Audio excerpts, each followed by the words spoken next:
Well, thank you for coming. Again, my name is Adam Poetzel, and I'm a clinical assistant professor in the College of Education here. My primary role is working with pre-service elementary and secondary teachers in subject of math. And prior to that, I taught at Champaign Central High School for 10 years with Kathleen back there. And along the way, I met this guy. I'm Jay Hooper. I currently teach at Centennial High School in Champaign here. I've been there for 7 years, and I went to school here, and I went to these Friday lunches when I was in graduate school, so yeah. And so today we're glad you're here. As the program said, in February we had a chance to travel to a rural village in Haiti and work with a school there for 3 days with 4 math teachers. And so today we hope to share just some of the stories, some of the things we learned, some of our thoughts and next steps of where we might take it, and hopefully get some thoughts or reactions from you as well, maybe some good questions and ideas from you all as well.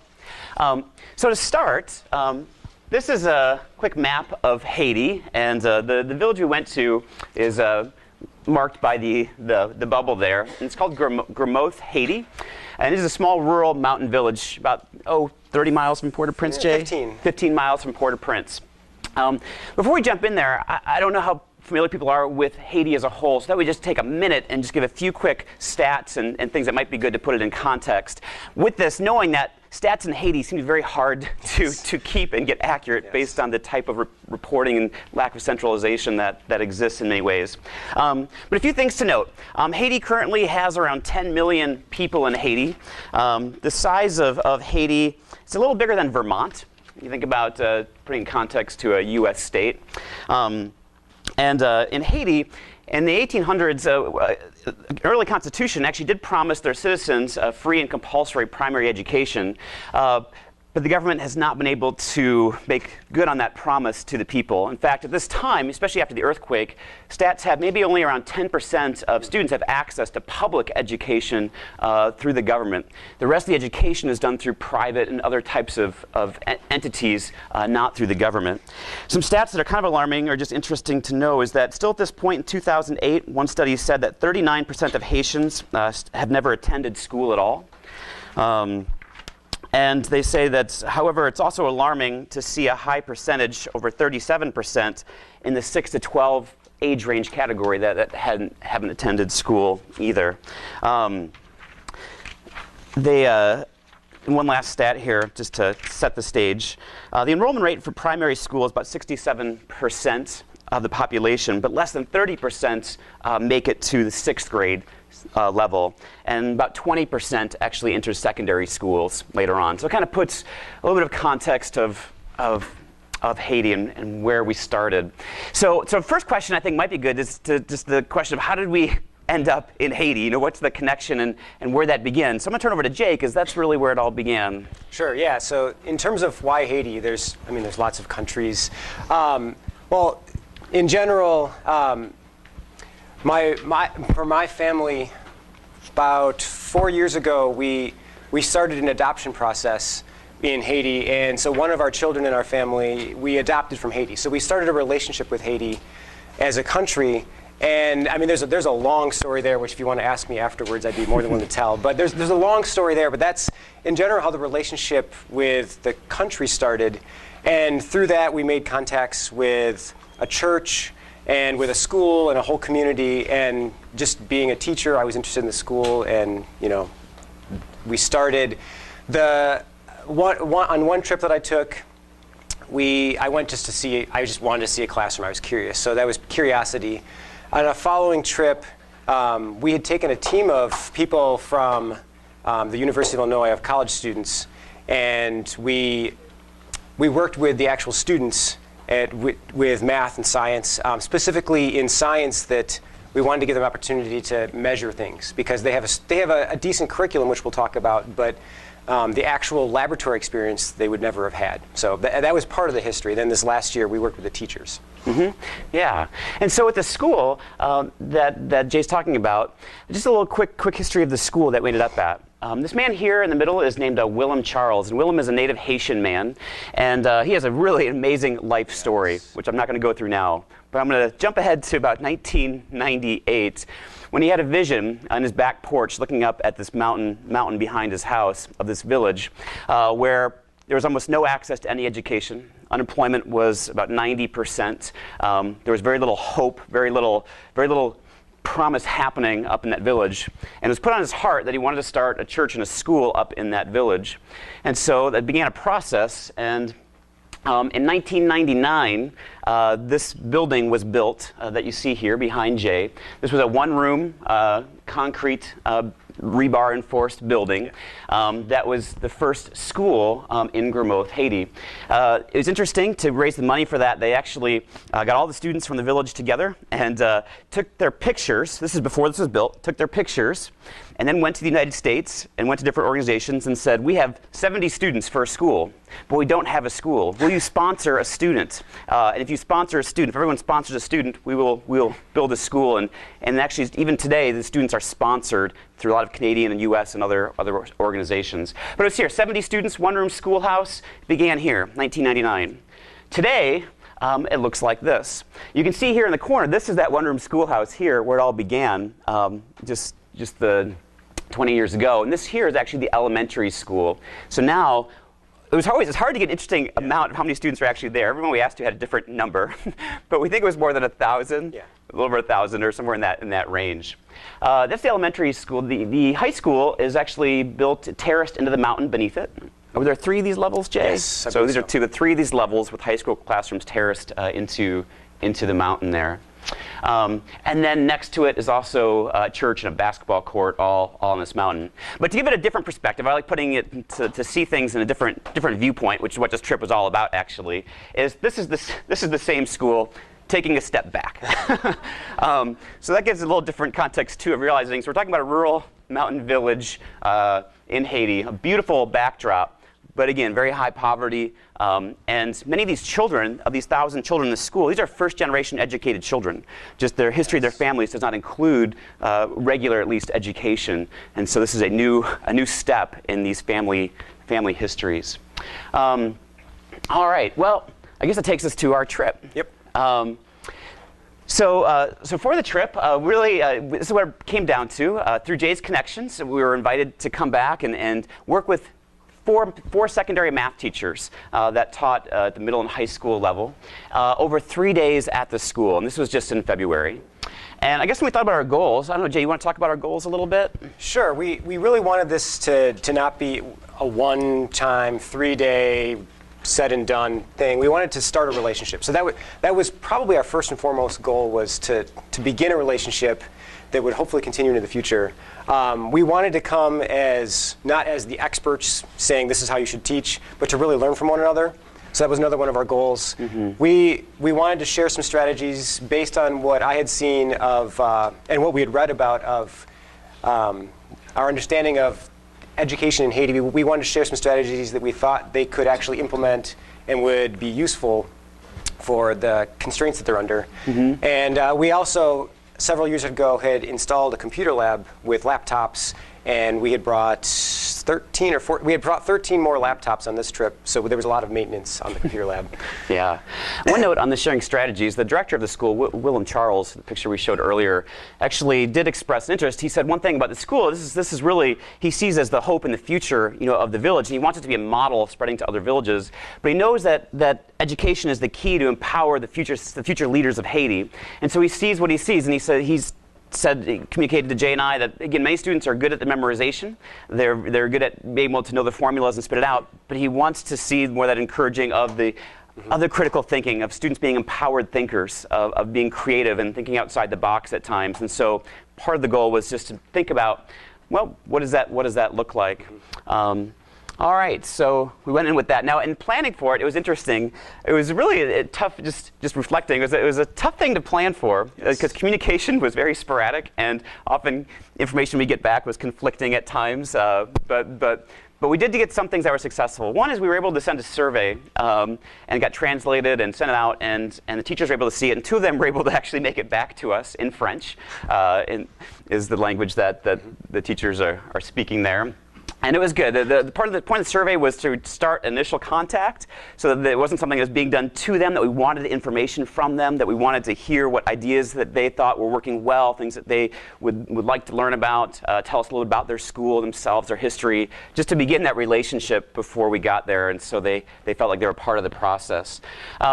We knew that we needed to build trust. These teachers in Haiti, there isn't really a centralized certification process. So many of these teachers, wasn't like they went to education school and received regular professional development. Many of them just did well in high school and came out and then went back and got a job back through a connection at the school.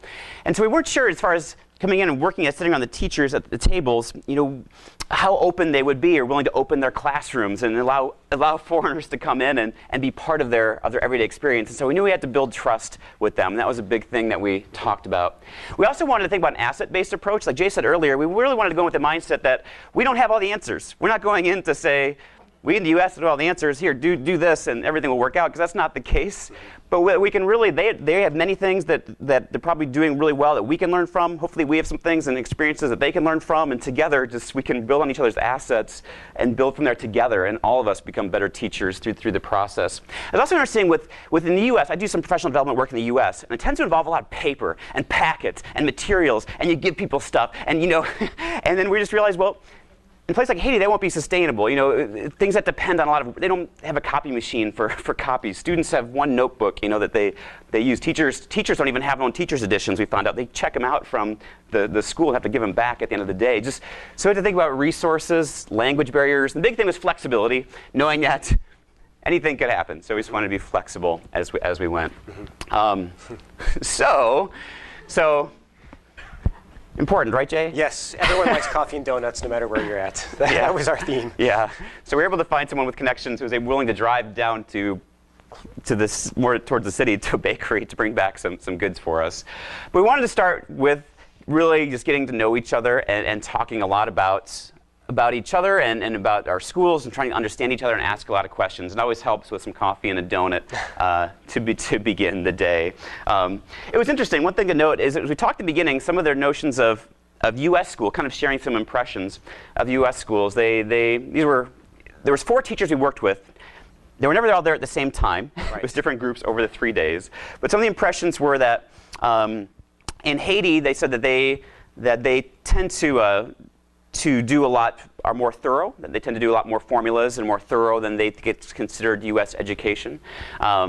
They also said that they saw in Haiti a strength was that all their students took the same classes. Like if you were in 11th grade, everyone had the same 11th grade classes. Where they knew in the U.S. people took all sorts of different things, and they were questioning, wasn't that problematic or different things. So we had some good discussions about things like that. But just a lot of discussions about curriculum and figuring out each other's schools, and all kind of began there. Mm-hmm. Anything you want to add, Jay? I found it, piggybacking on that, I found it very interesting that one of their strengths that they identified, that Adam mentioned, of every 11th grader in the entire country is taking the same course, that even if they're not at the same school, friends might outside of school meet and help each other on their homework because they were all doing the same thing. Yeah. And yes, Kathleen. Were you doing all of this through a translator? Yes. We were. Rodney. He was a lifesaver. He was really great.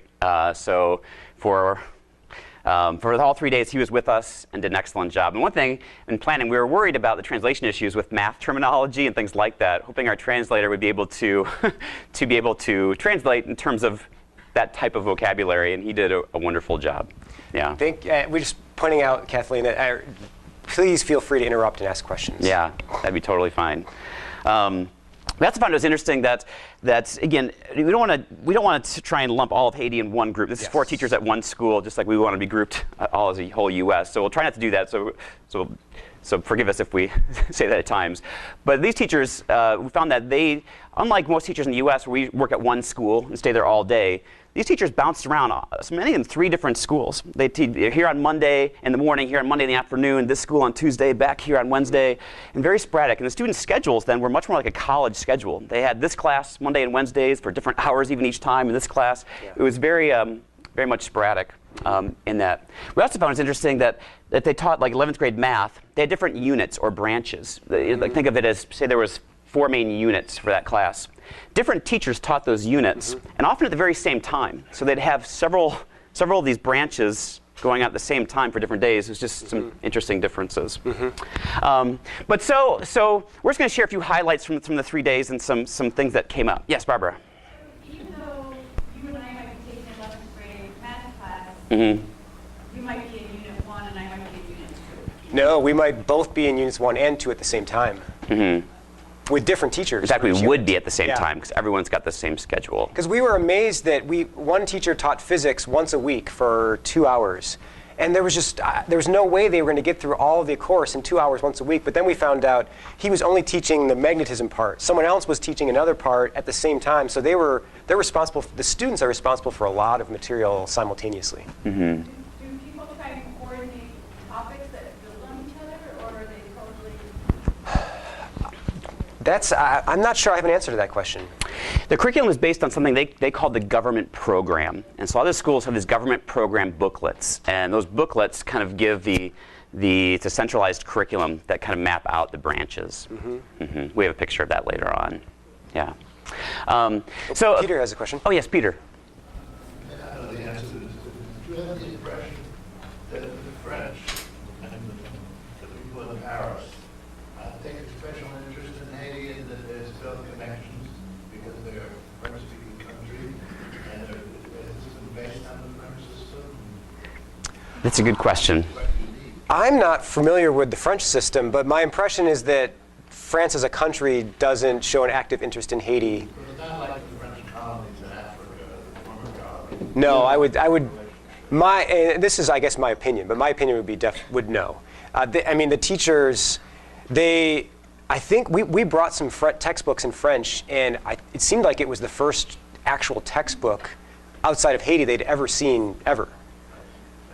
Yeah, they're very interested to look through it. There's a question up front. Yes, Jim. How do they go about assessing the performance of the students from a variety of teachers? It's a good question. So first of all, it's good to know that in Haiti, there's compulsory national exams, which seriously, I'm not sure how they enforce it, but it's there. But after 6th grade, the students take an exam. And if they don't pass the national exam, they don't go on to 7th grade. They need to repeat 6th grade until they pass it. And that happens again after 9th grade, and again after 12th grade. And then again in 13th grade, they call the philo year, which is the final year. And to pass philo, there's a 13th grade exam as well. And then individual teachers are assessing their own courses. And that's one thing that, as far as next steps, we'd love to learn more about. We didn't really get a good sense of how teachers were assessing students regularly in their own courses on this trip. A good question. But there are sets of high-stakes exams. So the grade levels preceding those high-stakes exams tend to be larger because if you don't pass, you repeat that grade or you drop out. Yeah. Yeah, so we thought we'd share a few highlights from the 3 days in different ways and some interesting mathematical observations and discussions that happened. So one thing we realized as math teachers and just in learning in general, we can sit around the table and just talk a lot, and that's okay. But if we start doing math together, we just had a feeling that we're just going to a whole lot of more fruitful conversations will come out. And so that's kind of our approach was we're math teachers, we all kind of like math, at least we assume that. So we're going to do some math problems together and just talk about how we think about them, how our students think about them, and it was really good. So one problem we did here is a common function growth problem that you'll see in a lot of like the curriculum used in Champaign Unit 4 uses problems like this. And so there's a kind of a growing pattern of dots, and at each step along the way, there's a type of pattern. And you can ask questions about how many dots would be in the 100th step or the nth step, which step has 145 dots. And so we posed the problem, and this day there was 3 teachers. They kind of worked together in their books, and Jay and I worked together. And just we had a chance to take a picture of some of the work that came out and some of the discussion that ensued. So can you guess which side is U.S. and which side was Haiti? So you see some definite differences here. What's interesting, just to note that in a lot of countries, and Haiti included, all their academic notebooks are on grid paper and lines and different types of grids. But our approaches were different. The interesting thing we saw in several problems that we did together were that often the Haitians had a similar approach to each other, and Jay and I had a similar approach to each other, but our approaches were different across the 2 groups, which was neat. In this case, Jay and I took a much more kind of informal approach, which tends to be the standard in a lot of the problems we did. We did more of a function approach, looking at tables, building to equations. Sometimes we would graph things, and often our work was much shorter and And in this case, all of them took a more sequence-based approach and used some sequence-based formulas to work through. And one thing to note is that they have a procedure. Like if you're going to treat a problem like a sequence, this is what you do. And so my guess is if you saw any sequence, they would probably look just like this. Whether or not it was this problem or just this is the procedure they use for sequences. Yeah, we noticed that just culturally, it was very interesting that just the way the math was organized in their books, in the students' notebooks, and the procedures and the formulas and the way the formulas were used was very consistent. There was an approach that often was being followed along the way, and you'd see that as people worked across. Where often, and again, this is such a small snapshot, but we'd see Jay and I would work would look very different, and often it would not be organized in the same manner as they would be very similar in that manner. We also saw an interesting thing that from the difference in thinking in our two groups here was that Jay and I often had a function-based approach where we often thought of things in terms of graphical representations or tables, looking at things in different ways. And we saw in the problems we did that these 4 Haitian teachers, it was usually very algebraic and formulaic approach. And we had some really good discussions about that. And we kind of talked about the 4 representations of a function a little bit, looked at graphs, tables, equations, and some descriptions, and realized that there wasn't something to emphasize in their curriculum as far as the graphical representations as much. I would agree. Yeah. They did, and I don't know if we'll have a picture of it or not, but there was one problem we gave them where we encouraged them to make a graph. We said, when you graph something, what procedure do you use? And for them, that involved calculus. And there was a procedure for graphing, and it was very rigorous. They looked at limits at infinity. They took the derivative. They set it equal to 0. They found everything about the function before they started a graph. Where for me, we just I know what a quadratic looks like, and we just slapped down a quadratic. And so theirs was very a consistent procedure, I guess, is a way to describe it. And what Jay said there is interesting, because often we do, this is for us, and we'll speak for us here, but in the term, we slop down a graph. We slop down some work. The Haitians didn't slop down anything.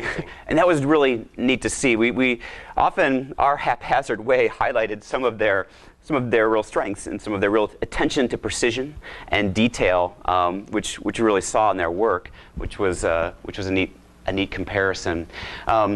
But like the idea of us just sketching a graph, that was very foreign to them, like just sketching a non-precise graph without taking all the procedures out to make sure we have the end behaviors right and the relative max and mins correct and things like that. And I guess it comes down to somewhat, I think there's a phrase in math, often your view of math will depend on how you teach it, and how you do it. And I just saw that in the viewpoints of the people we interacted with, their view of math was a very precise subject. It's not something you play around with loosely. You honor it. And at one point, one of the teachers, David, said something that was really interesting to me. He said, in Haiti, we respect the equations.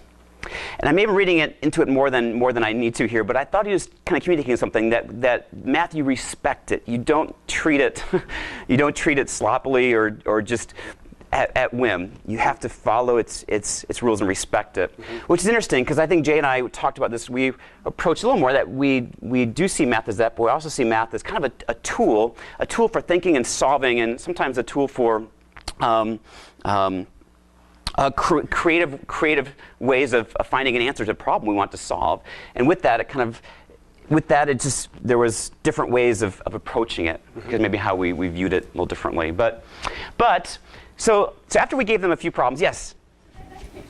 Yep. Is the comparison of yours, theirs, work. Did you take that while you were there? Oh, yeah. Did you talk about it with them? Yes. Oh, yeah.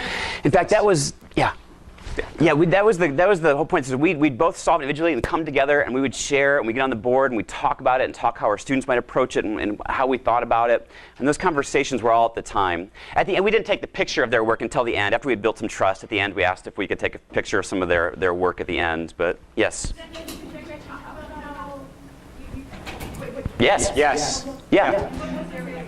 I think that one of our goals at the beginning, how did we state it? Well, one of our goals was to just respect each other as mathematicians, and I think this was one of the ways that we did that by highlighting how we both solved the same problem. Maybe we even both came to the same answer, but they were different, and we could really learn from each other. And so that's kind of how the conversations were centered. Yeah. Remember the words you used, contrast to? Good question. I mean, it wasn't the same thing, but often we just said that there's different types of thinking. So there are different types of thinking, and often that was one thing we went back to a couple times, that we weren't trying to say that one type of thinking was better than another, but there are different types of thinking, and they both can complement each other with some of the wording that we used. So this next, yes, Jim. These teachers? Well, these are still the teachers we're working with here at this point. So we're working with 4 Haitian math teachers. They taught the students all through the 8th through 13th grade. But this work here comes from work with four of the 4 math teachers at that level. Well, and to continue with that, the high school teacher's background was a high school education. Yeah. So they would have been probably the higher end of the student when they were in high school. Yeah. Barbara? Sorry. That's cool. Did you ever compare their notebooks with their student notebooks?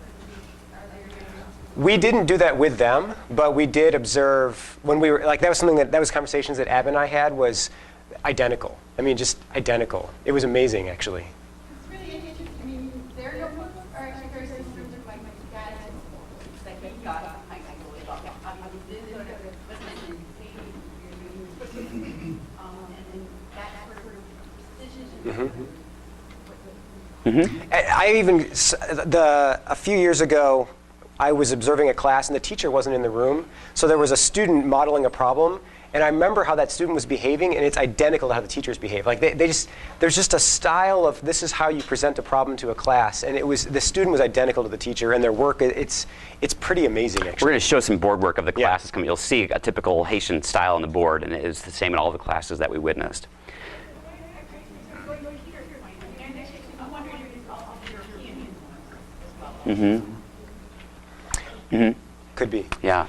So some fun moments that came up. So after we'd solved a few different problems together, we kind of said, why don't you give us a problem? We forced them to be the guinea pigs and solve all problems. Why don't you give us a problem? So they put their heads together and they gave us this one.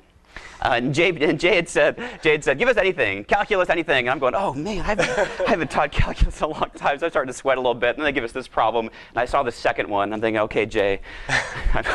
but it was okay because it was a neat opportunity. So at first, it's not something that, again, we knew the answer to right away. It wasn't just like, oh, that's this and this. So they got to saw us talk through it and work through it. And this was, it's hard to read. You're not going to be able to read it. But we kind of talked through it. And we went back to what did we know about the problem. We sketched some graphs, talked about it. We're able to find the domain. Luckily, Jay remembered he teaches calculus, so the derivative. I had just taught it the week before we left. That exact problem. Yeah.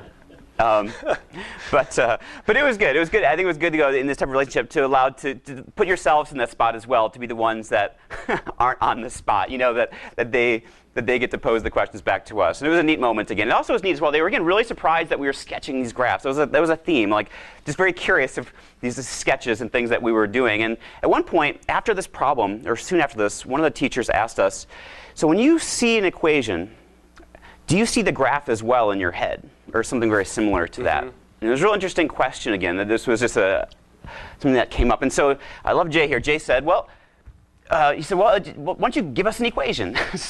And we'll look at it. And so they gave us an equation. I forget what it was, like 2x minus 3 over x plus 1, or sure, something like that. And we talked through how we'd start getting an idea of what that would look like in our heads, just as far as using the prior knowledge. And it gets interesting discussions about that type of approach. One of the goals as well we mentioned was the idea of thinking about ways to encourage some student reasoning and some different types of thinking skills in the classroom. But again, we wanted to approach this not saying, here are things that you should do, because we've only been in a couple classrooms at this point. We know very little about their schools and their background. So we wanted to take the approach, which I think was just a more realistic approach too, of saying we shared some goals we have for our students in terms of some reasoning and communication, and asked if they'd like to see some strategies that we use with some of our students. And and they said sure. And so, but at that point, I think it was a way of just not putting pressure on, again, this is what you must do or should do, but just sharing strategies with each other. we're going to share a few things that we worked with them that kind of led to some interesting discussions. One of the ideas is the idea of an open versus a closed question. And for example, a closed question, find the mean and median for this data set. And closed doesn't mean, again, it's still a really good question, but there's one answer we're looking for. It's closed in the sense that there's one answer we're looking for, in that sense it's closed. And so we actually just had everyone quickly solve that. We had some translation issues with mean, actually. It was it? Yeah, the mean, it was Moyen. Moyen, but we worked through that one. But then rephrase the question in terms of what some people call an open question, where there's more than one possible answer. A data set has 9 elements. A data set has 9 elements. The median is 8, and the mean is 9. What could the data set be? And the idea here was to open up a problem that would encourage different types of not only answers but approaches, and we all started working on it. They worked on it, we worked on it together. Again, it was interesting, just some observations we went through. It was something at first that they asked a lot of questions because they wanted to make sure that they understood that there wasn't one answer, that that we weren't looking for one thing. That was getting over that jump, and that could be many ways. And then we all started working on it individually here. As we worked through it, it was interesting. There was different approaches that came out. Not everyone, got the right answer right away, and that was okay. Some people gave a median that was, or a data set that wasn't quite correct. One of the two would be off or something. One or two would be off. The median or the median.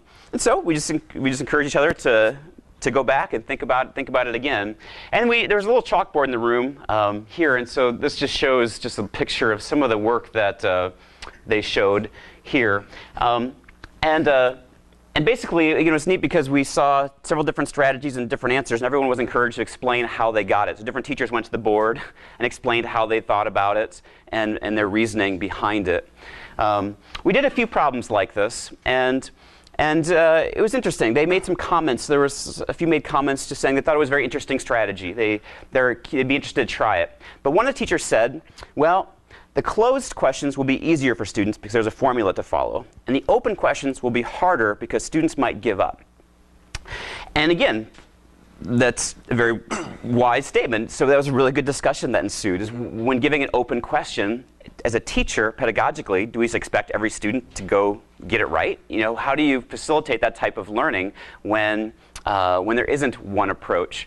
So we had some good discussions about that as far as. And this is what we were hoping to build. It was just discussions about open questions, going back and forth, sharing some of our experiences along those lines. We had a really good discussion about they saw one of their strengths as they present like the theory, then they apply the theory, and that was the procedure. And so I think they liked the idea of presenting the theory, applying the theory. But then the open question swings it right around and back to the theory, because to answer this question, you really have to understand the theory of what a mean and a median is. And so I think it's simple enough. It could be applied to any problem in any curriculum. So it didn't involve overhauling a curriculum, or it fit right within what they were doing. Yeah, and this is where we used the language too of saying that we weren't saying that one was better than the other. It wasn't a value judgment. It was that there are different types of thinking, and both thinkings can build on each other and play an important part in our thinking and education process. Did you talk about how they deal with students who are having a difficult time? That was one of the questions they asked us, essentially. What do you do with? How did they word it?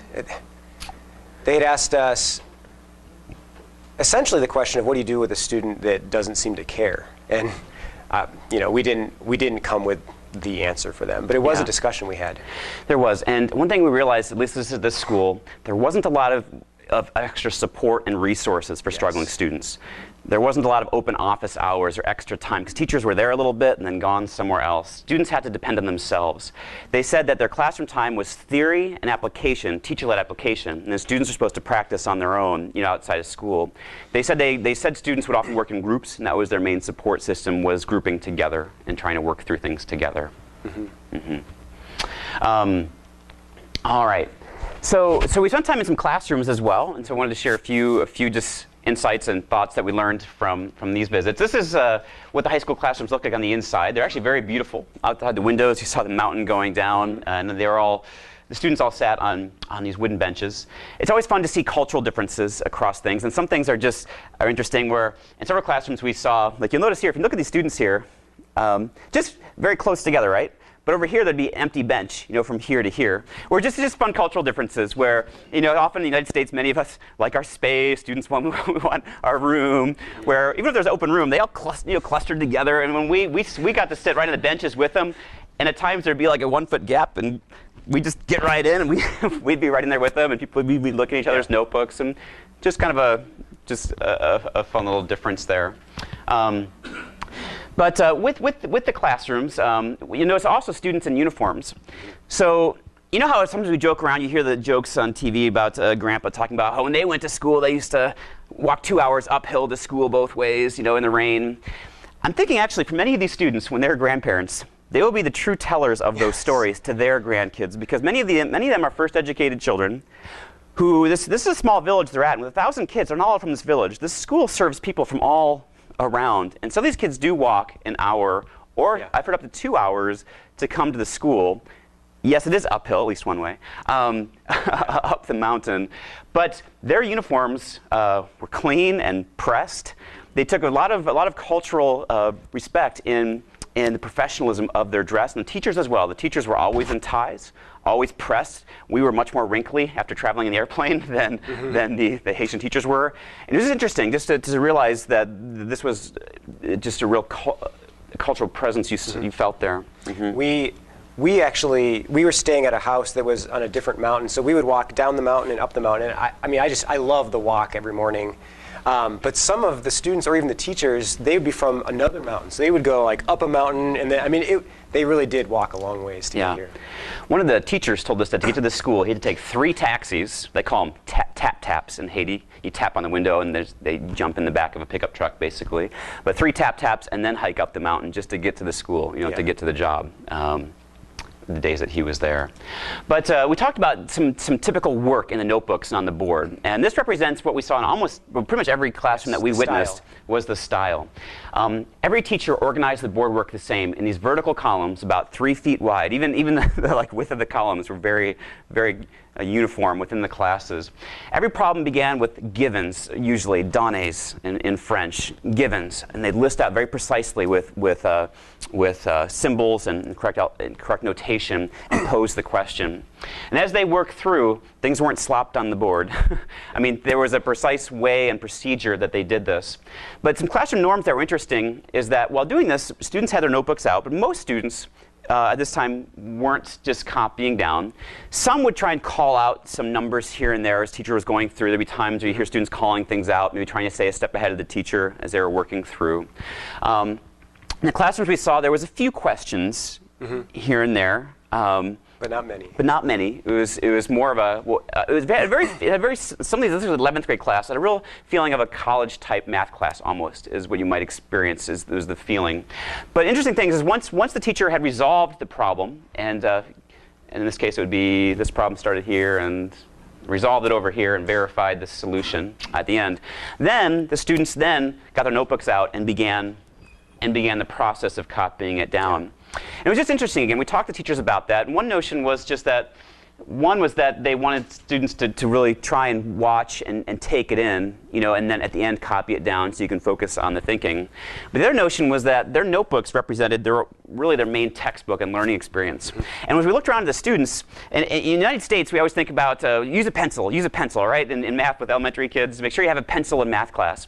Every kid in Haiti had a pen. There was no pencils, everyone had a pen. And again, just interesting difference. You're looking around, going, it's different. So why is that different? And as we talked about it with them, a couple differences. One is just that needs to last. So their notebook becomes their main learning tool to refer back to. So when they're copying these down, they want the precise work in pen. It's going to stay. Also, just the environmental conditions. Pen may last longer as well. I found it interesting too that it would take them, what seemed to me, an extraordinarily long time to copy it down because it had to be perfect. So I watched one student, he would write about 2 letters Like not even, he would just like write a couple characters and look up. And I mean, the transcription was going to be perfect. A large amount of class time was spent copying down what was on the board. And at least what in the classrooms we saw. They might have solved 2 problems like this during a class period and copied it to the board. There wasn't, again, some initiatives we have in the U.S. and many professional development circles now are like formative assessment type things. How do you check for student understanding during class, you know, to see if they're getting it? And didn't see a lot of that, so we talked about that with them. But they said it's tricky. They have the time, because they only see the students twice a week, sometimes for 2 hours at a time or an hour and a half at a time. They basically see, well, the chance for students to do, I said, you ever like give students a chance to do a problem in class while you walk around and kind of watch them do it and then give feedback? And the answer was kind of rare, because they said that's what's supposed to happen after class. That in class we do theory and then application led by the teacher, and then students will do their practice outside of class and then, you know, bring it back in.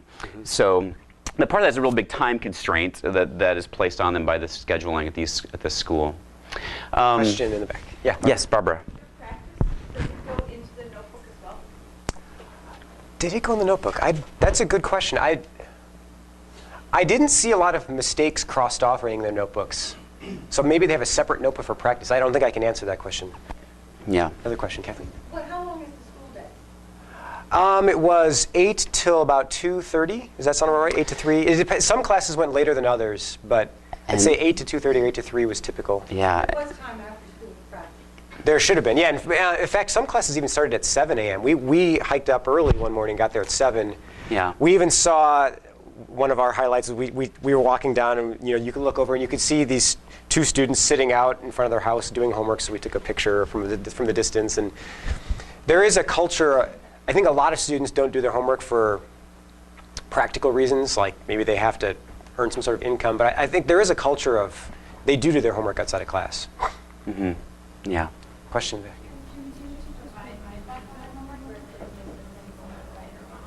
We saw one of the teachers grading something, and we asked him about it, but I don't think I have a clear sense for that.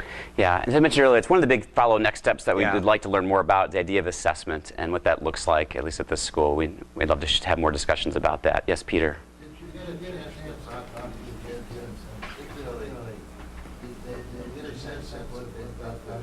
True was?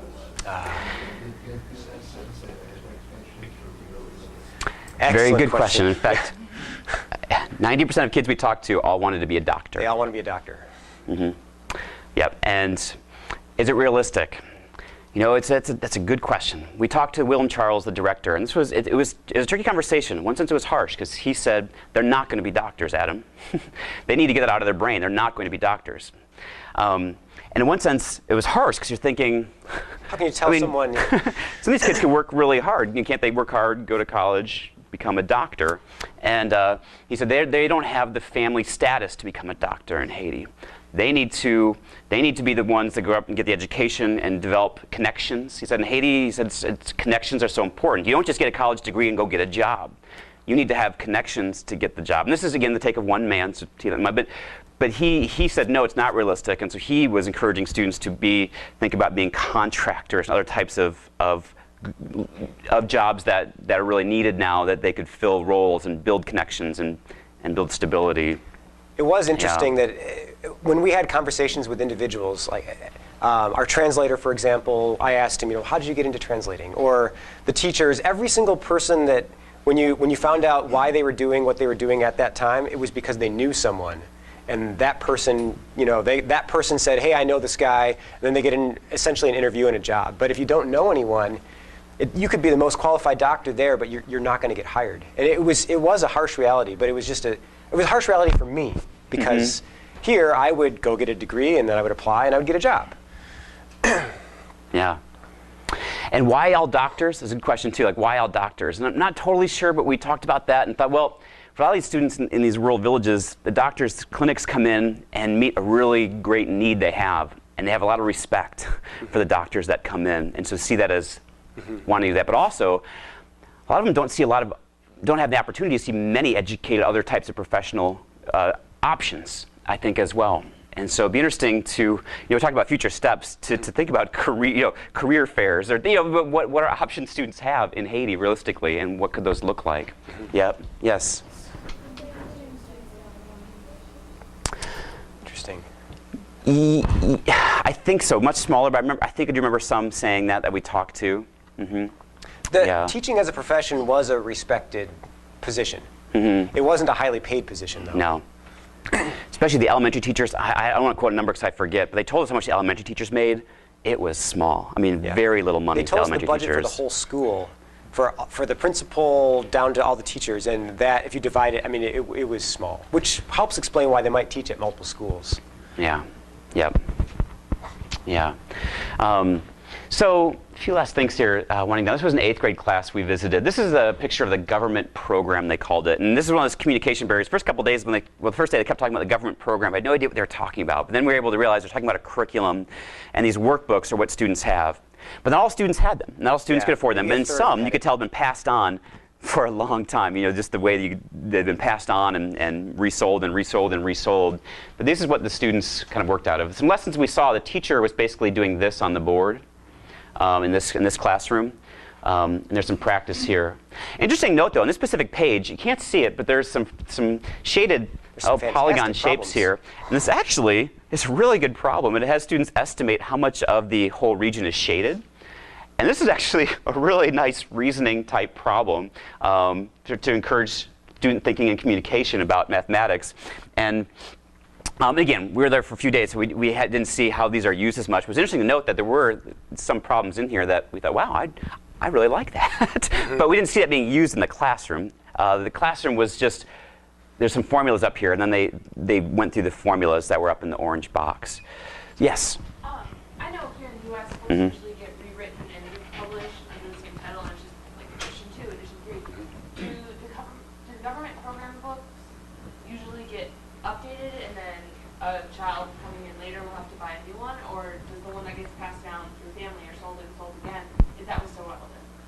Good question. I don't have a definitive answer, but I can tell you the ones that we saw where there wasn't newer ones floating around. They were all similar, and they all looked.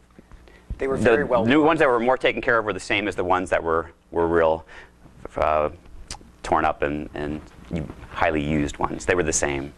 But there's things we don't know as far as how many schools really all do use these, and are there different versions? Don't know. We did, the 4 teachers we worked with did communicate strongly that if they ever try to stray from things in this book, the students resist it, because for them, passing those exams was critical. Like, if it's not going to be on my exam, I don't really want to learn it. That was at least the sense with these 4 teachers. Yeah, Kathleen? This isn't an 11th grade book. This was a 7th grade book? This was the 8th grade class we're at. Book. Yeah. Yeah. And even in the 8th grade class, it was interesting, it still had that little bit of a college feel to it, where the lesson began with theory. So it began not with it's not concrete moving to abstract. It was starting with abstract, starting with variables and formulas, and then moving to applying the theory to examples. So even at the 8th grade level, we saw that in the classrooms we visited as well. All right. So kids will be kids. The good thing to note is that these are the desks they were sitting at. If you can tell closely, they're hard to see. They're written all over. We saw little hearts, things like that, and different words. So we also saw just things that I was wondering if I was going to see a student texting on their cell phone. Sure enough, yes, we saw kids texting on their cell phone under the desk. One kid has head down. Sure.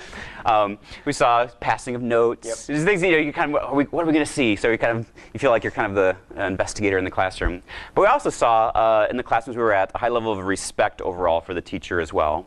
We didn't see any type of resistance or talking back.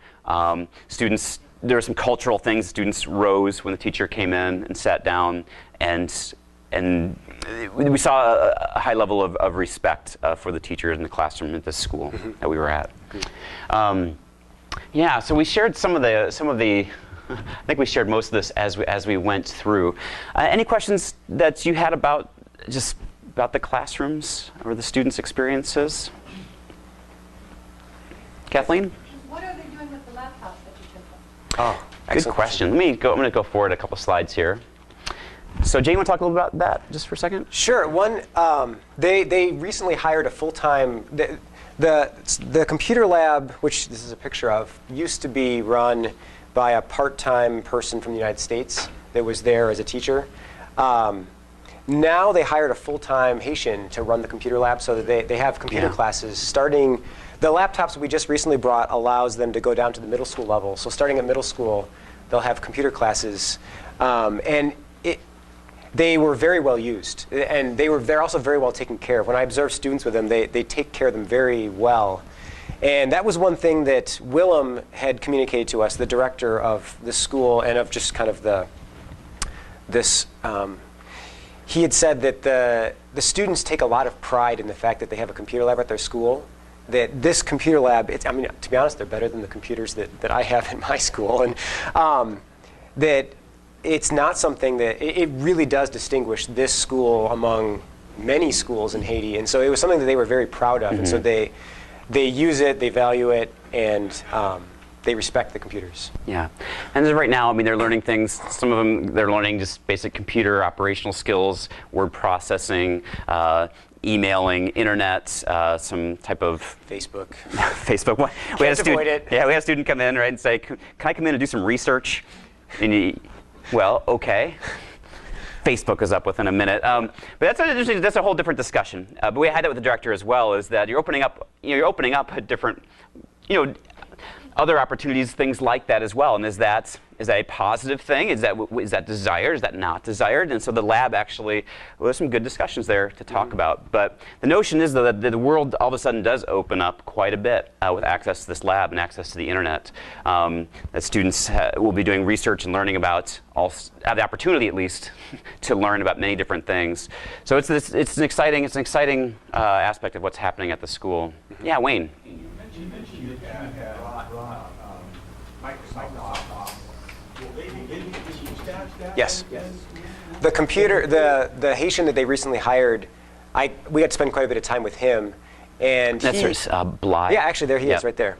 No, is that Bly? I think is the other guy. I can't. That picture that's is. Bly. Oh, is it? Okay, yeah. I can't. Yeah. He had his own computer, like he had his own personal laptop, and he already had Microsoft Office on it, so he is familiar with Office. So it wasn't just, we weren't just throwing Office on them. The person teaching knows Office.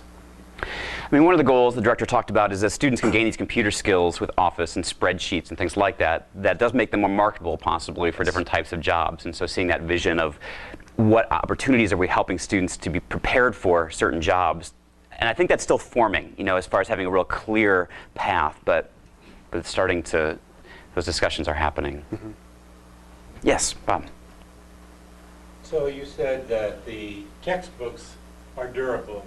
The content is the same multi-years. And you didn't say that the teachers were distressed by the lack of match between the textbook and the national examination. One might presume then that the national examination doesn't change from year to year. And one might presume that that would be a temptation for the teachers to teach more directly to that examination, or to run into cribs or records that somehow have been gathered. Yeah.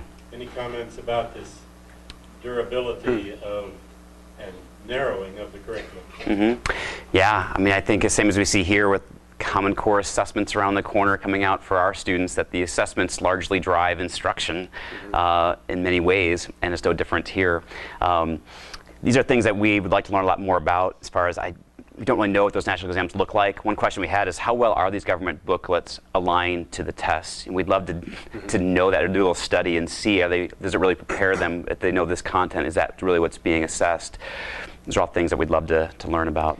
I didn't get the sense that the national exam itself was static to the point that the teachers who were students themselves could go back and teach the exact same questions.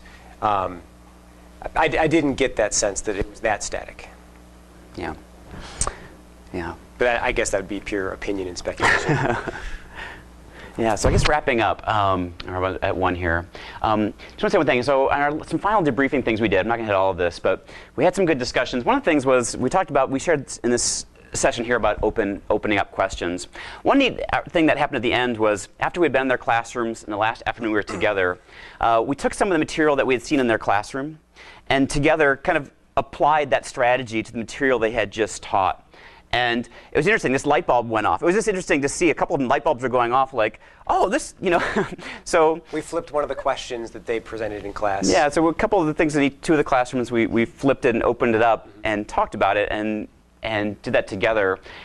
And there was that notion of, again, when teachers, I think all of us can see something that, an idea that could be adapted to something we're already doing, it helps you believe it's possible, believe it could work, or it's at least be interesting to try. I'll say that, interesting to try. And many of them did say, a couple of them did say, I'd like to try this. And so I think as working in professional development circles, even that's a big win. If someone says, oh, I'm willing to try that, that's a big win. So again, it was a nice comment after, but that didn't really happen until they had seen it applied to something that they had just done in their classrooms. We did some error detection activities. We had some really neat graphing calculator exchanges, but that's a different story for a different time, I think. Let's end with this. So at the end of some of our time together, met Marty right here. Met is kind of a professor term, yeah. So met Marty. At this point in our journey, it was nice. We felt like we had built some real good rapport on the table. Conversation had been open. We had done a lot of sharing back and forth. And we were nearing the end, and he said, I have a question for you. He said, I want to know, in the U.S., how does teaching make you feel? And I thought that was, again, a really good moment, because a very personal question.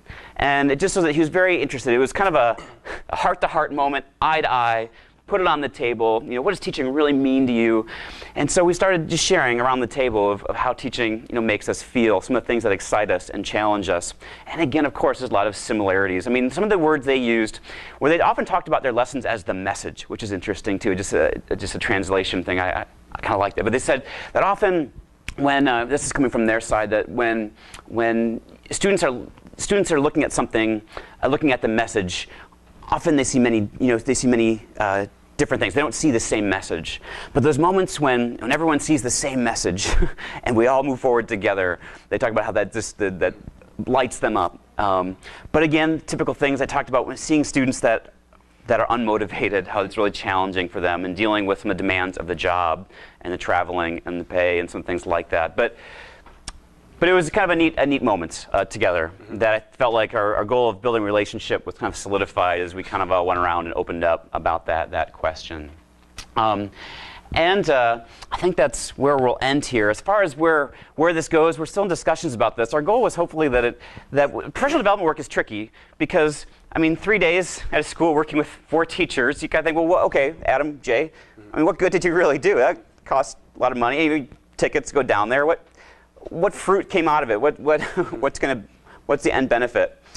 Well, I don't know yet, but I know a relationship has started. I know that at the end we were all excited to see each other again, to continue talking, to open up more conversations about goals they have for their school, and again, things that we can learn from them. Some takeaways coming back. I've just been thinking a lot more about that whole attention to precision sometimes, and how I know in my own teaching, sometimes being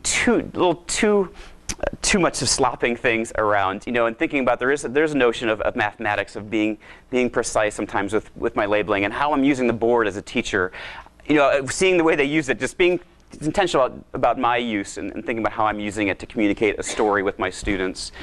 So some interesting things like that. But I know we're at time here, so I think we'll officially end here. Sorry, a bit over. And if anyone has more questions, we'll stick around. But thank you very much for coming. And we'd love to take more questions from individuals, or if you want to stick around as a group, we'll stick around. But thank you. Feel free to go.